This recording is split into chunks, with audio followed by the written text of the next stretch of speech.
Okay, I'm going to be doing shoulder dystocia video demonstration. This is my pelvis. It's actually my husband's pelvis. He's a chiropractor. And the pelvis is actually a male model. So my baby is rather small in comparison, but she's still going to get stuck. Okay, so for a shoulder dystocia, this baby is going to be in the ROA position. So her head has been delivered through the pelvis and her shoulder is now lodged behind the pubic bone. So in a shoulder dystocia, after the head is born, there will be a delay in the birth of the shoulder. You'll sometimes see turtling. It's where the vaginal tissues will kind of come back up around the baby's neck because the baby will kind of recede back in, and it looks like a turtleneck around the baby. So in this case, I have seen this baby turtled, and so now I'm thinking, okay, possible shoulder dystocia.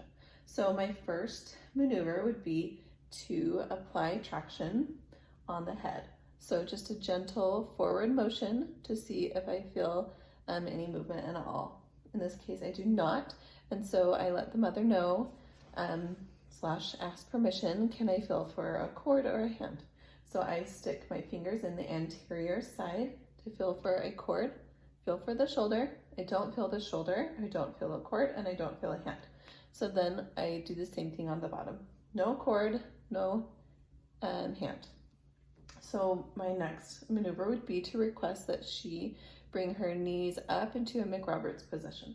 So I have my assistant, I apologize. My next step would be to ask for help. So I asked my assistant to help me get my client into the McRoberts position. I can have another assistant call for EMS if I feel that it is needed. So after we are in the McRoberts position, I feel again gentle traction to see if the anterior or posterior shoulder can be released. In this case, that is not occurring. And so I can stick 2 fingers in to feel if I can then collapse the shoulder on either side. In perfect world, this would work. And you are able to release the shoulder and then gently help the baby be born if it needs more. If this did not help, I can ask my assistant to apply suprapubic pressure, which would be doing this on top of the shoulder just above the pubic bone. So you would apply pressure like this to help collapse the shoulder. Depending on which way the baby is looking is the direction that you want to go to help the shoulder collapse into their body rather than collapse out of their body. And so you're pushing the shoulder this way, down and in to collapse it into their body.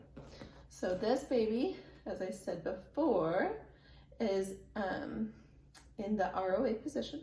So the baby is looking this direction. So my assistant would push down and roll this direction to help the shoulder roll, and then the baby can be born that way.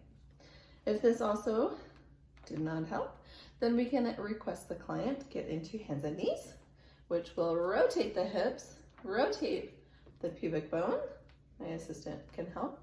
And then in this position, I will have the opportunity to then help release the posterior shoulder, or I can go in and retrieve the posterior arm.